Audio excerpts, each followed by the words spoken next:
नमस्ते बच्चों। आज हम कक्षा 10वीं का एक नया पाठ सीखेंगे जिसका नाम है ईमानदार लड़का। और इस पाठ के लेखक है विष्णु प्रभाकर जी। ईमानदार का अर्थ क्या होता है? ईमानदार यानी जो सच्चा होता है, उसे हम क्या बोलते हैं? हॉनेस्ट। तो आज हम ऐसे ही एक लड़के की कहानी सुनेंगे। तो पहला देखो, पात्र परिचय यानी इस पाठ में कौन कौन है वो देखेंगे। पहला है बसंत, एक गरीब शरणार्थी लड़का। शरणार्थी यानी दूसरे के यहाँ रहने वाला। प्रताप बसंत का छोटा भाई।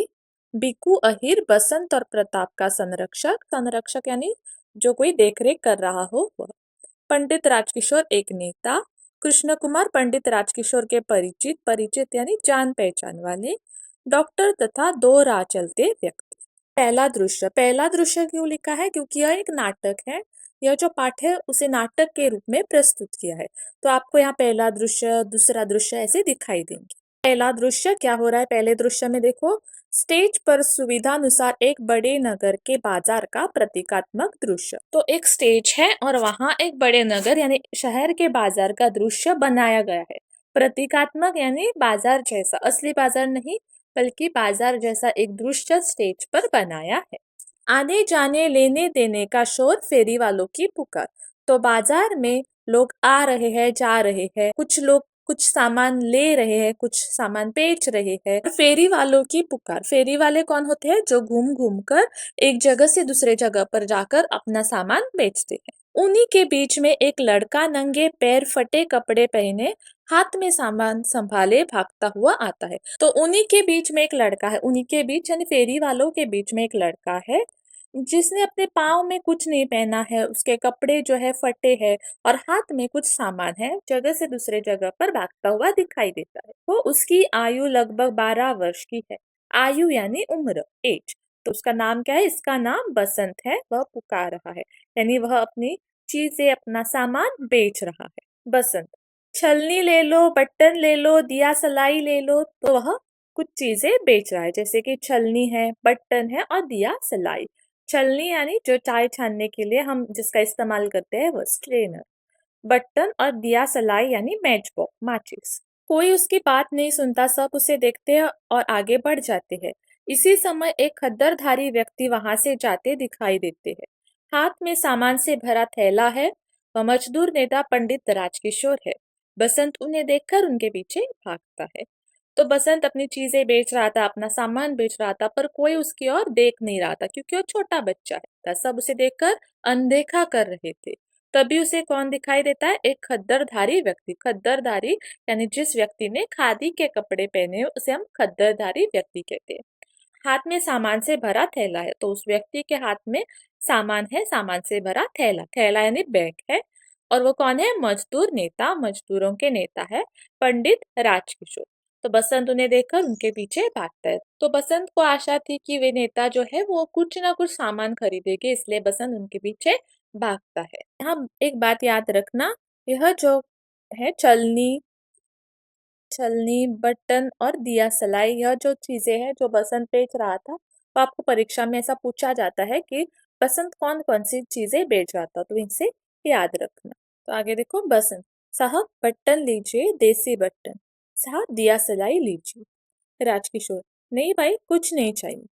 बसंत, साहब एक तो लीजिए, देखिए बटन कितने सस्ते हैं। बसंत जो है पंडित राजकिशोर जी से अपने कुछ ना कुछ चीजें, अपना कुछ ना कुछ सामान लेने की जिद करता है, जैसे कि दिया सलाई ले लो, बटन ले लो। पर राजकिशोर जी क्या कहते हैं? कोई भी चीज बसंत की लेने से मना कर देते हैं। राजकिशोर, भाई मुझे कुछ नहीं चाहिए, जाओ किसी और को दो। बसंत, साहब छलनी लीजिए, दूध छानिए, चाय छानिए। तो बसंत बहुत जिद करने लगता है कि कुछ ना कुछ ले लीजिए। राजकिशोर, मुझे नहीं चाहिए। बसंत, बटन। राजकिशोर, नहीं। बसंत, दिया सलाई। राजकिशोर, नहीं नहीं। तो बसंत जिद करने लगता है और राजकिशोर जी क्या कहते हैं कि मुझे कुछ भी नहीं चाहिए, किसी और को दे दो। आगे देखो, बसंत विनम्र स्वर से, विनम्र यानी नम्रता से, काम ली। साहब एक छलनी ले लीजिए, सिर्फ 2 आना कीमत है। राजकिशोर, पर भाई मुझे नहीं चाहिए तो कैसे ले लूं? बसंत जिद करने लगता है कि एक छलनी ले लीजिए जिसकी कीमत कितनी थी? 2 आना। पर राजकिशोर जी क्या कहते हैं कि मुझे चाहिए नहीं तो मैं क्यों लूं? बसंत, अच्छा आप 6 पैसे दे दीजिए। राजकिशोर, भाई तुम तो बसंत साहब एक ले लीजिए 6 पैसे। तो देखो यहाँ पे कंफ्यूज मत होना, एक आना दो आना ये क्या है। 1957 के पहले, 1957 के पहले एक आना जो था उसकी कीमत 4 पैसे की थी। 1.5 आना 1.5 आना जिसकी कीमत थी 6 पैसे, और 2 आना इसकी कीमत थी 8 पैसे। तो 1957 के बाद आफ्टर 1957 इसका जो मूल्य है वो चेंज हो गया और एक आने की कीमत हो गई 6.25 पैसे, 6.25। इस कहानी के लिए आपको यह जो कीमत है वह याद रखना होगा। बसंत ने जो छलनी ली थी वो 1.5 आने की ली थी, यानी 6 पैसे की ली थी, और बेच कितने में रहा था लोगों को? 2 आने में, यानी 8 पैसे में लोगों को बेच रहा था, यानी 2 पैसे का उसे फायदा होता था, प्रॉफिट होता था। तो यह बात याद रखना, कंफ्यूज मत होना। यहाँ आपको ऐसे शब्द दिखाई देंगे, एक आना, पैसे, कभी कभी आना दिखाई देगा, कभी कभी पैसे दिखाई देगा। बसंत क्या कहता है? छलनी ले लीजिए जिसकी कीमत है 2 आना। तो राजकिशोर जी मना करते, तो बसंत क्या कहते हैं? अच्छा, 2 आना यानी 8 पैसे मत देना, आप 6 पैसे दे दीजिए। यानी जिस दाम में उसने खरीदी थी उसी दाम में वह बेच रहा था। भाई तुम तो साहब एक ले लीजिए 6 पैसे।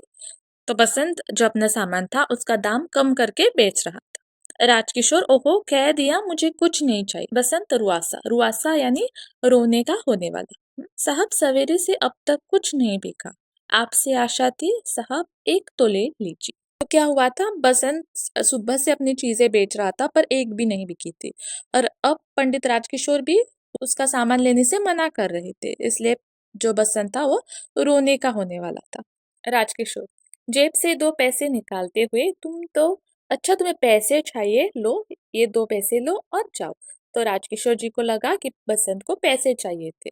बसंत एकदम से, नहीं साहब नहीं, मैं पैसे नहीं लूंगा। राजकिशोर, नहीं लोगे? बसंत, जी नहीं, आप छलनी खरीद लीजिए। तो बसंत को ऐसी भीख नहीं चाहिए थी। बसंत ने क्या कहा कि आप छलनी खरीदे और फिर मुझे पैसे देना, मैं ऐसे ही आपके पैसे नहीं लूंगा। राजकिशोर, अच्छा एक छलनी में तुम्हें क्या बचेगा? यानी एक छलनी बेचकर तुम्हें कितना पैसा मिलेगा? प्रॉफिट कितना होगा? बसंत, 2 पैसे। राजकिशोर, तो बस पैसे ले लो और समझ लो मैंने एक छलनी खरीद ली। तो राजकिशोर जी क्या कहने लगे कि ऐसे ही ले लो, पैसे ले लो, मुझे कोई सामान नहीं चाहिए, और समझ लेना मैंने तुमसे एक छलनी खरीद ली है। बसंत, नहीं साहब नहीं, यह तो भीख है। तो बसंत को भीख नहीं चाहिए। राजकिशोर जी पर इस बात का बड़ा असर होता है। वे सहसा उस बच्चे को देखते हैं, फिर जेब टटोलते हैं, पर पैसे नहीं मिलते। छोटा लड़का है, 12 साल का लड़का है, वो अपनी मेहनत करके पैसे कमाना चाहता है, ऐसे ही किसी से भीख नहीं लेना चाहता। तो इसका प्रभाव, इसका असर राजकिशोर जी पर होता है, और वह जेब टटोलते हैं। जेब टटोलना यानी जेब में ढूंढना।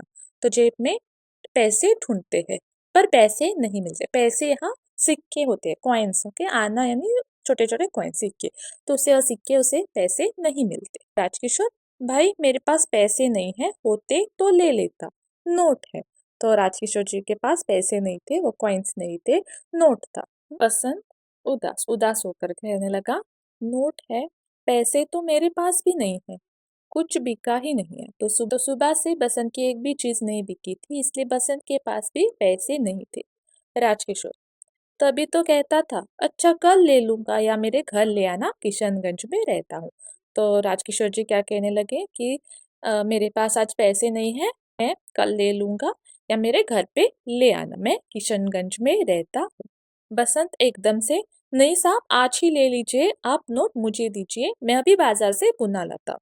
तो बसंत को डर था कि पंडित राजकिशोर जी कल नहीं आएंगे, तो इसलिए क्या कहा कि आज ही ले लीजिए। राजकिशोर, भाई तुम तो, बसंत बस मैं यहाँ आया। तो बसंत क्या कहता है कि आप नोट मुझे दीजिए, मैं बाजार में जाकर उसे भुना कर यानी छुट्टा कर कर लाता हूँ। यूं गया और यूं आया, यानी मैं अभी जाकर जल्दी से आता। यह याद रखना, राजकिशोर जी कहाँ रहते थे? किशनगंज में रहते थे। अच्छा लो भुना लाओ, अभी आना। बसंत, अभी आया साहब, आप यही ठहरे, अभी पलक मारते ही आया। बसंत क्या कहता है कि मुझे नोट देना, मैं भुना कर अभी आता। बसंत नोट लेकर बाजार की ओर भागता है। राजकिशोर वहीं खड़े रहते हैं।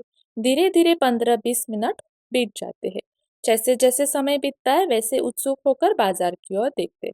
तो राजकिशोर जी बसंत की राह देखते हुए बाजार में ही खड़े हैं। राजकिशोर, 15 मिनट हो गए, अब तक नहीं आया, कहाँ रह गया? मुझे तो बसंत को बाजार में नोट भुनाने गए 15-20 मिनट हो गए थे और अभी तक लौटकर नहीं आया था। तभी एक परिचित मनुष्य वहां आता है, उन्हें देखकर ठिठकता है। किशोर जी बसंत की राह देख रहे थे, तभी वहां उनकी जान पहचान वाला एक व्यक्ति आता है और वह पंडित राजकिशोर जी को देखकर रुकता है। ठिठकना यानी रुकना। तो उनका नाम क्या है? देखो, कृष्ण कुमार। पंडित जी जय हिंद, कहिए आप यहाँ कैसे खड़े हैं? तो कृष्ण कुमार पंडित जी यानी नेता को जानता था, इसलिए उनसे पूछता है कि आप यहाँ क्या कर रहे हैं? राजकिशोर हंसकर, क्या बताओ, एक लड़का चिपक गया था। चिपक गया नहीं, कुछ वस्तु बेच रहा था और मुझसे जिद करने लगा था। एक छलनी दे गया है, पैसे थे नहीं, नोट बुनाने गया है। मेरे पास पैसे नहीं थे तो मैंने नोट दिया और वह नोट बुनाने बाजार में गया है। कृष्ण कुमार, वह लड़का गया है? राजकिशोर जी। कृष्ण कुमार, कितनी देर हो गई? राजकिशोर, कोई 15-20 मिनट हो गए। कृष्ण कुमार, तो बस वह अब नहीं आएगा। राजकिशोर, सच? कृष्ण कुमार जी क्या कहता है कि आपने किसी लड़के को नोट भुनाने दिया है और वो बाजार में गया है और 15-20 मिनट हो चुके हैं, अभी तक नहीं आया, तो समझ लेना वह अब नहीं आएगा। ये देखो क्या है कृष्ण कुमार, अजय, बाजार के हर कोने पर आजकल ऐसे ही लड़के मिलते हैं, उनका काम गिड़गिड़ाकर लोगों को ठगना है। तो कृष्ण कुमार क्या कहते हैं, बाजार में ऐसे लोग मिलते हैं जो लोगों को ठगते हैं। ठगते यानी लोगों को धोखा देते हैं। देखो राजकिशोर क्या कहता है, ठगने की क्या बात है, एक ही रुपया तो है। कृष्ण कुमार, श्रीमान, एक एक करके ही तो अनेक होते हैं, पर हाँ, आपको क्या, आप तो गरीबों और मजदूरों के सेवक है, ले भी गया तो घर में ही है।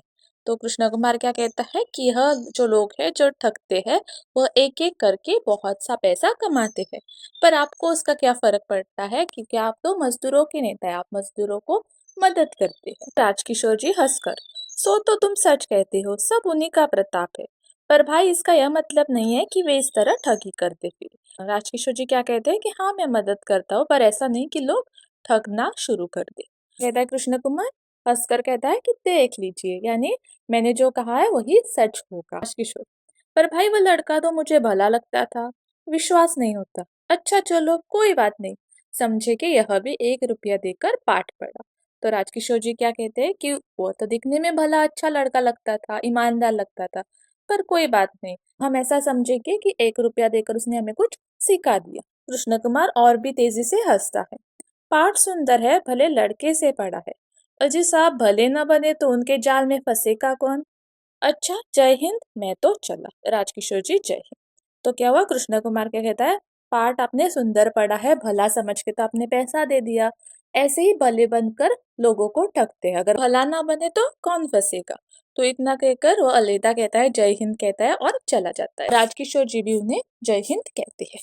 दोनों दो रास्तों पर बढ़ जाते हैं, पर्दा गिर जाता है। दोनों दो अलग अलग रास्ते पर जाते हैं और उस स्टेज का जो पर्दा था वो गिरता है, यानी यह नाटक है। नाटक का पहला दृश्य जो था वो समाप्त होता है। तो इस पहले दृश्य में हमने क्या देखा? एक स्टेज है, वहां बाजार का दृश्य बना हुआ है। एक छोटा लड़का अपनी चीजें बेच रहा है, जिसका नाम क्या था? बसंत। बसंत अपनी चीजें बेच रहा था, लेकिन उसकी कोई भी चीज नहीं बिकी। उसे कौन दिखाई देता है? पंडित राजकिशोर, जो कि एक नेता है। तो बसंत पंडित राजकिशोर जी से कोई भी एक ना एक चीज लेने की जिद करता है। पंडित राजकिशोर जी मना कर देते हैं, पर बार बार जिद करने पर पंडित राजकिशोर जी छलनी लेने के लिए तैयार होते हैं। राजकिशोर जी के पास छुट्टे नहीं थे, इसलिए वो क्या करते हैं, नोट थमा देते हैं। बसंत बाजार में नोट भुनाने के लिए जाता है। तभी राजकिशोर जी को कृष्ण कुमार, जो उनके जान पहचान वाले थे, वो मिलते हैं और वो क्या कहते हैं कि अगर आपने किसी लड़के को नोट भुनाने दिया है और वो चला गया है तो वो वापस नहीं आएगा, उसने आपको ठगा है। अब दूसरा दृश्य, स्टेज पर जरा से परिवर्तन के साथ पहले जैसा दृश्य, पहले जैसा ही दृश्य है, पर जरा सा परिवर्तन, चेंज किया हुआ। एक और किशनगंज का बोर्ड लगा हुआ है। किशनगंज, किशनगंज में कौन रहते थे? पंडित राजकिशोर जी। हल्का शोर है, यानी लोग आ रहे हैं जा रहे हैं। संध्या हो गई है, संध्या शाम का वक्त है, लोग घरों की ओर लौट रहे हैं, यानी काम से फिर घर वापस आ रहे हैं। उन्हीं के बीच में एक दुबला पतला लड़का जल्दी जल्दी आता है। तो एक छोटा लड़का है, दुबला पतला लड़का है और वह जल्दी जल्दी से आता है। वह नंगे पैर है, पाँव में भी उसने कुछ नहीं पहना है, कपड़े फटे हैं, आयु लगभग 10 वर्ष की है। उसकी शक्ल बसंत से मिलती है, बसंत जैसा ही दिख रहा है। वह उसका छोटा भाई प्रताप है। वह आते जाते व्यक्तियों से कुछ पूछ रहा है, उसके मुख पर व्यग्रता है। उन्हीं लोगों के बीच एक दुबला पतला लड़का है, उसने पाँव में कुछ नहीं पहना है, उसकी उम्र लगभग 10 साल की है। उसकी शक्ल बसंत से मिलती है और वह आते जाते लोगों से कुछ पूछ रहा है, कुछ पूछताछ कर रहा है। उसके मुख पर व्यग्रता है, व्यग्रता यानी वह परेशान होकर लोगों से कुछ पूछ रहा है। उम्र कितनी है? 10 साल। और वह कौन था? बसंत का छोटा भाई प्रताप। बसंत की उम्र कितनी थी? 12 साल की थी और उसका छोटा भाई 10 साल का था। और वह परेशान, व्यग्रता यानी परेशान होकर लोगों से कुछ पूछ रहा था। देखो क्या है? तो प्रताप, क्यों जी, किशनगंज यही है? एक व्यक्ति, हाँ। प्रताप, पंडित राजकिशोर कहाँ रहते हैं?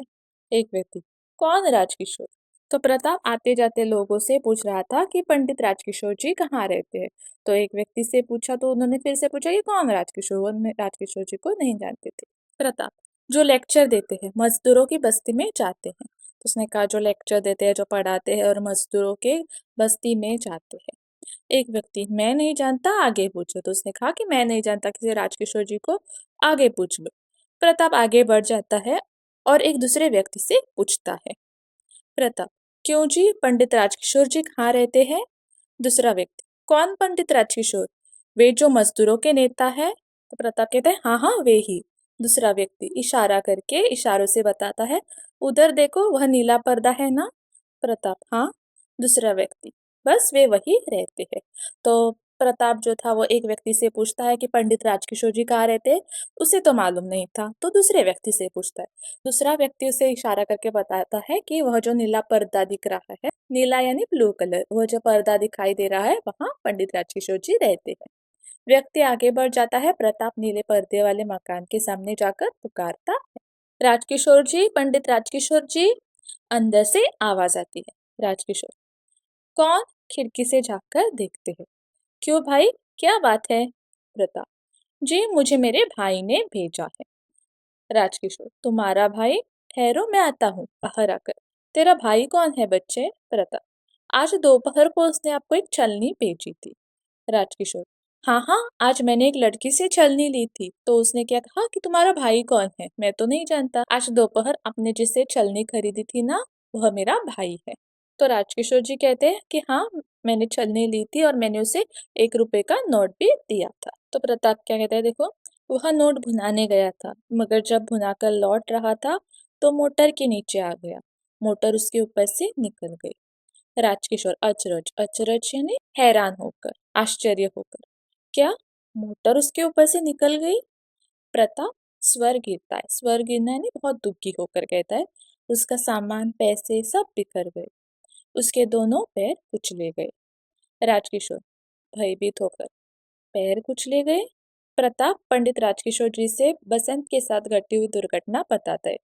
जब बसंत नोट भुनाने के लिए बाजार गया था तो तब उसके साथ क्या क्या हुआ, जिस वजह से वह उनके छूटे पैसे, जो बचे हुए पैसे देने नहीं आया, वह बताता है। बसंत नोट भुनाने बाजार गया था, तो भुनाकर जब लौट रहा था, आ रहा था, तब वह एक मोटर के नीचे आ गया। का जो सामान था, जो बेच रहा था, वह बिखर गया, जो पैसे थे वह बिखर गए, यानी यहाँ वहाँ गिर गए, और उसी के साथ उसके दोनों पैर कुचले गए, दोनों पैर टूट गए।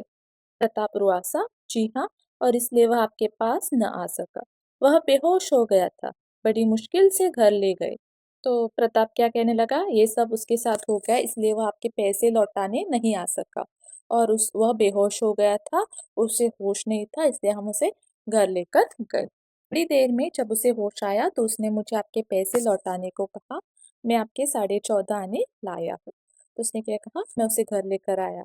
बहुत देर बाद उसे होश आया, तब उसने आपके 14.5 यानी बाकी जो बचे पैसे थे वो लौटाने के लिए मुझे यहाँ भेजा है। याद रखना, नोट भुनाने गए बसंत के साथ क्या दुर्घटना या घटना घटी। तो क्या हुआ, जब भुनाकर लौट रहा था तो मोटर के नीचे आ गया, मोटर उसके ऊपर से निकल गई, उसका सामान, पैसे सब बिखर गए और उसके दोनों पैर कुचले गए। आगे देखो, राजकिशोर, खोया खोया मेरे 14.5 आने लाए हो, उसने भेजे हैं, लेकिन बच्चे वह अब कहाँ है? तो राजकिशोर जी हैरान था। बसंत के साथ जो दुर्घटना घटी थी वह जानने के बाद राजकिशोर जी बहुत हैरान थे। इसलिए राजकिशोर जी परेशान होकर पूछ रहे थे कि वो कहाँ है। प्रताप, घर। राजकिशोर, घर में कौन है? प्रताप, कोई नहीं। राजकिशोर, कोई नहीं। प्रताप, जी हाँ, मैं और मेरा भाई हम दोनों बिक्कू अहीर के घर में रहते हैं। तो राजकिशोर जी पूछने लगे कि घर में कौन कौन है। तो प्रताप ने कहा कि कोई नहीं, मैं और मेरा भाई बिक्कू अहीर के यहाँ रहते हैं। अहीर यानी वो लोग पशुपालन या जो दूध बेचने वाले का काम करते हैं उन्हें अहीर कहते हैं। तो मैं और मेरा भाई बिक्कू अहीर के यहाँ रहते हैं। राजकिशोर, तुम्हारे माँ बाप? प्रताप रो पड़ता है, वे मारे गए। दंगों के दिनों में उन्हें किसी ने मार डाला। बसंत और प्रताप के माँ बाप नहीं थे, दंगे यानी लड़ाई के समय वे मारे गए थे। प्रताप और बसंत कहाँ रहते थे? भिक्कू अहीर के पास। राजकिशोर, खोया खोया, उन्हें किसी ने मार डाला, तुम दोनों भिक्कू अहीर के घर रहते हो? एकदम जाकर, बच्चे रो मत, मैं अभी तुम्हारे साथ चलता हूँ। जो भी प्रताप ने बताया था बसंत के बारे में, अपने बारे में, यह सोचकर, यह जानकर राजकिशोर जी खो गए थे। तो हम कहते होश उड़ जाना, तो वो हो चुका था। इतने में एकदम उन्हें होश आ गए। उसने कहा कि मैं तुम्हारे साथ तुम्हारे घर आता। प्रताप, आप मेरे साथ चलेंगे? राजकिशोर, हाँ अभी चलो। आगे बढ़ते हैं, पर हाँ तुम्हारा घर कहाँ है? तो क्या कहता है, आप मेरे साथ आएंगे? तो राजकिशोर जी कहते हैं हाँ मैं आऊंगा, पर तुम कहाँ रहते हो? प्रताप, अहिर टोले में। तो कहाँ रहता था प्रताप और बसंत? अहिर टोले में रहता था। राजकिशोर जी अंदर की ओर पुकार कर, अमर सिंह, मैं अहिर टोला जा रहा हूँ, तुम इसी वक्त डॉक्टर वर्मा को लेकर वहां आओ। कहना कि एक लड़के की टांगे मोटर के नीचे आकर कुचली गई है, जल्दी करो, बिकू अहिर का घर पूछ लेना। राजकिशोर जी अंदर से किसी किसी को पुकारते हैं जिसका नाम क्या था? अमर सिंह। तो कहते हैं कि मैं अहिर टोला जा रहा हूँ, तुम डॉक्टर वर्मा को लेकर वहां आना और डॉक्टर वर्मा को बताना कि एक लड़के की टांगे कुचली गई है। आओ बच्चे चले। प्रताप चकित विस्मित उन्हें देखता है, फिर ठगा ठगा सा उनके आगे आगे जाता है, पर्दा गिरता है। तो पंडित राजकिशोर जी प्रताप को लेकर अहिर टोले जाने के लिए निकलता है। प्रताप चकित विस्मित यानी आश्चर्यचकित होकर उनसे देखता है, ठगा सा उनके आगे आगे जाता है। ठगा सा ने चकित होकर, हैरान होकर उनके साथ आगे आगे जाता है, पर्दा गिरता है, यानी दूसरा जो दृश्य था वह यहाँ समाप्त खत्म होता है। तो दूसरे दृश्य में क्या था? किशनगंज के बारे में था। पंडित राजकिशोर जी जहाँ रहते थे वहां वहां के बारे में था। प्रताप पंडित राजकिशोर जी को ढूंढते ढूंढते किशनगंज में आ पहुंचता है। क्यों आता है? उनका जो बाकी जो पैसे बचे थे वो लौटाने के लिए। जब प्रताप किशनगंज में आता है तो बसंत के साथ घटी दुर्घटना उन्हें बताता है। बसंत के साथ क्या दुर्घटना घटी थी? अब नोट भुनाकर बसंत लौट रहा था, राजकिशोर जी के पास आ रहा था, तब वह एक मोटर के नीचे आ गया। उसका सामान, उसके पैसे सब बिखर गए, सब गिर गए और मोटर उसके दोनों पैरों से चली गई और दोनों पैर कुचले गए, मोटर के नीचे आकर कुचले गए। तब जब यह बात प्रताप राजकिशोर जी को बताते हैं तो वह हैरान हो जाते हैं। बसंत और प्रताप कहाँ रहते थे? बिक्कू अहिर के घर, अहिर टोले में। उनके माँ बाप नहीं थे, दंगों के दिनों में लड़ाई के वक्त वे मारे गए थे। तब यह सब सुनकर जो पंडित राजकिशोर जी थे उन्हें बहुत दुख होता है और वह प्रताप के साथ अहिर टोले में जाने के लिए निकलता है। तो अब हम तीसरा दृश्य देखेंगे। स्टेज पर एक कच्चे घर के अंदर अंदर के ओसारे का दृश्य। ओसारा यानी बरामदा। जमीन पर फूस का ढेर, फूस यानी सूखी हुई घास, उस पर बसंत लेटा है। तो घास डाली हुई है और उस पर बसंत लेटा है। गले तक एक कंबल ढका है। रह रहकर दर्द से करा उठता है। तो दर्द से करारना यानी बहुत ज्यादा दर्द होता है, तब मुंह से आवाज निकलती है, उसे क्या कहते हैं? दर्द से करारना। यानी जो आवाज, जब दर्द होता है तब जो आवाज आती है उसे हम करारना कहते हैं। बसंत को बहुत दर्द हो रहा था, इसलिए वो मुंह से आवाजें निकाल रहा था। बीकू अहिर खास खास कर क्रोध प्रकट कर रहा था। क्रोध प्रकट करना यानी गुस्सा होना। बसंत को डांटता है। क्या कहता है बीकू अहिर? मैं कहता हूँ तू देख कर नहीं चलता, यानी आसपास देख के नहीं चलता। आजकल के छोकरे हवा में उड़ते हैं। हवा में उड़ना यानी बहुत तेजी से चलना। इतना बड़ा बाजार है, मोटर, टांगे, साइकिल सभी कुछ है। बहुत बड़ा बाजार है, उसमें मोटर है, गाड़ियां हैं, गाड़ियां आती जाती है, तो हमें देख के चलना चाहिए। कहते कहते थक गया, जरा आंखें खोलकर चला करो, यानी आसपास देखकर चला करो। बस हब बनने को जी करता है, भागोगे लो अब भागने का मजा। टीकू अहिर बसंत को डांट कर कहता है। आगे देखो, बसंत करार कर यानी दर्द से। चाचा गुस्सा मत करो, बड़ा दर्द है। देखो, बड़ा दर्द है, दर्द नहीं तो क्या आराम होगा, यानी उसकी दोनों टांगे कुचली गई है, तो क्या दर्द नहीं होगा, दर्द तो होगा। अभी तो महीना भर पड़े रहना पड़ेगा, बिस्तर पर ही रहना पड़ेगा। अस्पताल चला जाता, वहां आराम मिलता, दवा मिलती। तो बिकोहिर क्या कहने लगा कि यहाँ दर्द तो तुम्हें होगा, दोनों टांगे कुचली गई है। अस्पताल जाता, वहां तुम्हें दवा मिलती और वहां तुम्हें आराम भी मिलता। बसंत, चाचा तुम अब अस्पताल पहुंचा दो, यानी चाचा तुम अब मुझे अस्पताल लेकर जाना। देखो आगे बिकोर क्या कहता है, मैं पहुंचा दूं? मुझे बड़ी रकम सौंप रखी है।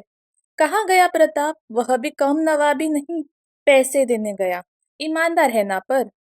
जब बसंत ने कहा कि चाचा तुम मुझे अस्पताल लेकर जाना, तब बिकोर कहने लगा कि मेरे पास थोड़ी तुमने रकम रखी है, रकम यानी पैसे रखे हैं, और वो तुम्हारा भाई जो गया है प्रताप, वो भी नहीं आ रहा है, पैसे लौटाने गया है, दोनों ईमानदार पर है, पर अभी तक वह नहीं लौट के आया। प्रताप और राजकिशोर का प्रवेश, यानी प्रताप और राजकिशोर दोनों आते हैं। प्रताप, यह रहा साहब। प्रताप बसंत को राजकिशोर को दिखाते हैं कि यह रहा बसंत। तो राजकिशोर बसंत को देखते हैं और क्या कहते हैं, देखो, अरे यह तो जमीन पर लेटा है। तो बसंत को कहाँ लेटाया गया था, सूखी घास पर लेटाया गया था। यह देखकर राजकिशोर भी चकित हो गए। ये देखो, बीकू एकदम चकित सा, आश्चर्यचकित होकर, अरे आप, नमस्ते साहब, जय हिंद। आप, या बीकू अहिर को जरा भी उम्मीद नहीं थी कि राजकिशोर जी वहां आएंगे, इसलिए यहाँ बीकू अहिर चकित हो गए कि पंडित राजकिशोर जी उनके घर आए। बसंत चकित और भावावेश, आप आप आए हैं। चकित बसंत भी चकित हो गया और भावेश यानी इमोशनल हो गया, भावुक हो गया। राजकिशोर, कहाँ चोट लगी है बेटा, देखो। तो राजकिशोर जी बसंत को देखकर कहने लगे कि मुझे दिखाओ कहाँ चोट लगी है। इतने में भिकू अहिर, जो कुछ देर पहले बसंत को डांट रहा था, वो अब कहने लगा साहब गरीब लड़का है कि बेचारा मारा गया, यानी उसकी टांगे टूट गई। मोटर वाले लाड साहब बने फिरते, लाड साहब यानी बड़े आदमी बने फिरते। राजकिशोर पास आकर टांगे देखते हैं, बसंत के पास आकर उसकी टांगे देखते हैं। किसी ने फर्स्ट एड दी है, तो उसने देखा कि किसी ने फर्स्ट एड दी है।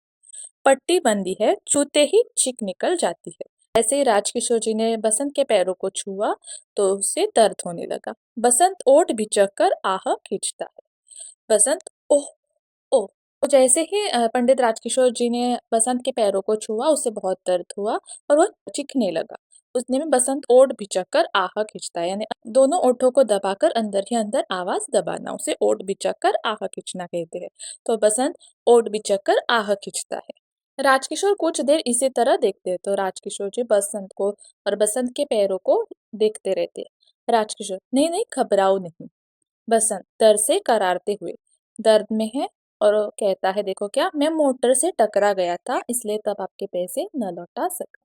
बिल्कुल, जी हाँ, बेचारा बेहोश हो गया था, होश आया तभी से। बसंत, आप न जाने क्या सोचते होंगे, यानी उसी हालात में बसंत, राजकिशोर जी क्या सोच रहे होंगे उसके बारे में यह सोच रहा था।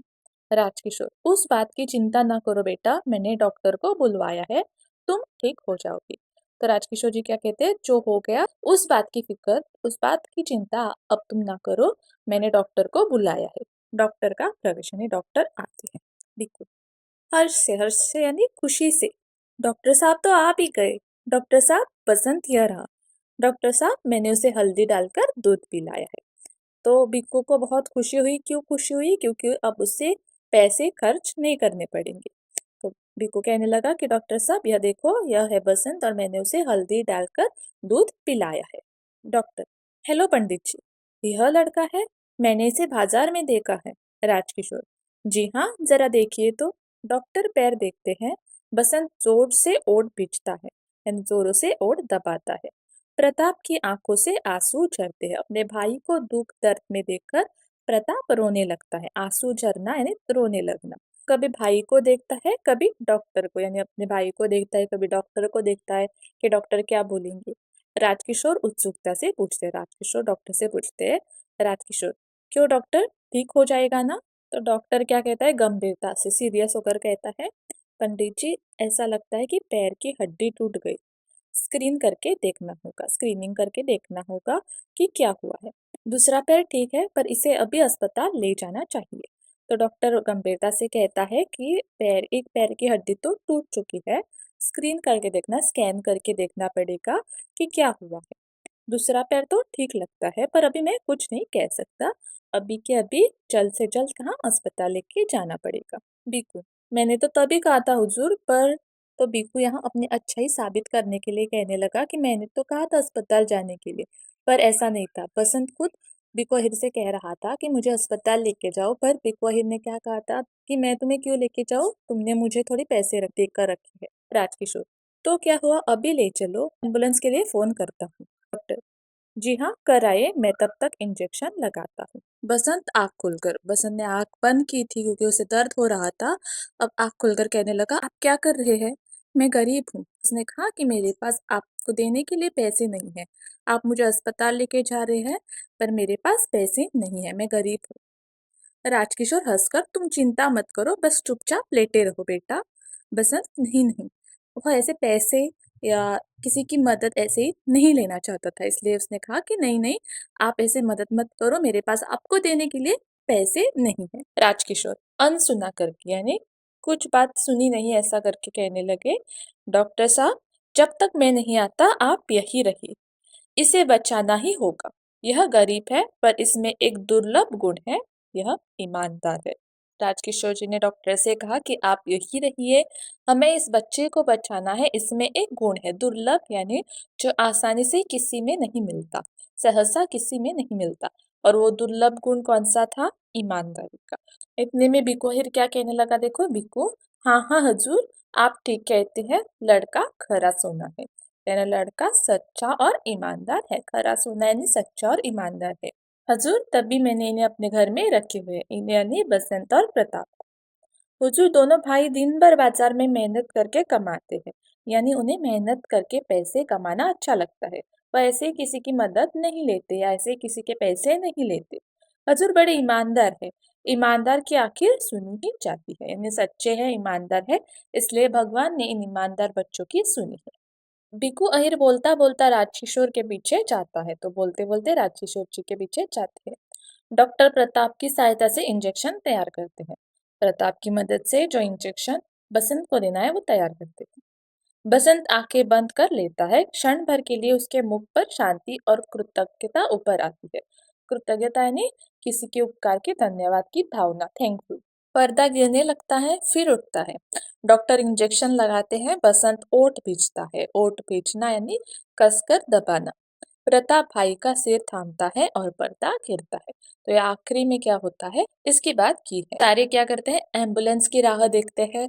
बिकू अहिर बोलते बोलते राजकिशोर जी के साथ चले जाते हैं और यहाँ डॉक्टर बसंत को इंजेक्शन लगाता है, और यह होते होते पर्दा जो है वो गिरता है, यानी नाटक जो है, स्किट जो है यहाँ खत्म होती है। तो यहाँ पूरे पाठ में जो नए शब्द आए हैं, पूरी कहानी में जो नए शब्द आए हैं वो दिए हैं, तो देखो, नगर यानी शहर, प्रतीकात्मक यानी सांकेतिक, आयु यानी उम्र, छलनी यानी छानने का जालीदार छोटा उपकरण, दियासलाई यानी माचिस, खद्दरधारी खादी के कपड़े पहनने वाले, विनम्र यानी सुशील नम्र, रुआसा रोने को होने वाला, सहसा यानी अचानक, टटोलना यानी ढूंढना, बुनाना यानी नोट आदि का सिक्कों में बदलना, उत्सुक यानी बेचैन, परिचित जान पहचान वाला, ठिठकना, सहसा रुक जाना, ठगना धोखा देकर लुटना, व्यग्रता परेशानी, बस्ती यानी गांव, अचरज आश्चर्य होकर, दंगे झगड़ा, कुचलना मसलना, विस्मित आश्चर्यचकित, ठगासा चकित रह जाना, ओसारा बरामदा, फूस सूखी घास, खरा उठना, दर्द के कारण आवाज निकालना, हवा में उड़ना बहुत तेजी से चलना, आवावेश भावुकता, ओठ बिछना, होठों को एक साथ दबाना, आह खींचना गहरी सांस लेना, आंसू झरना यानी रोना, दुर्लभ जो कठिनता से मिल सके, रेयर, ईमानदार यानी सच्चा, सहायता यानी मदद करना, और कृतज्ञता यानी किसी के उपकार के लिए धन्यवाद व्यक्त करना। तो आज हमने ईमानदार का यह पाठ सीखा। आशा करती हूँ कि आपको समझ में आया होगा।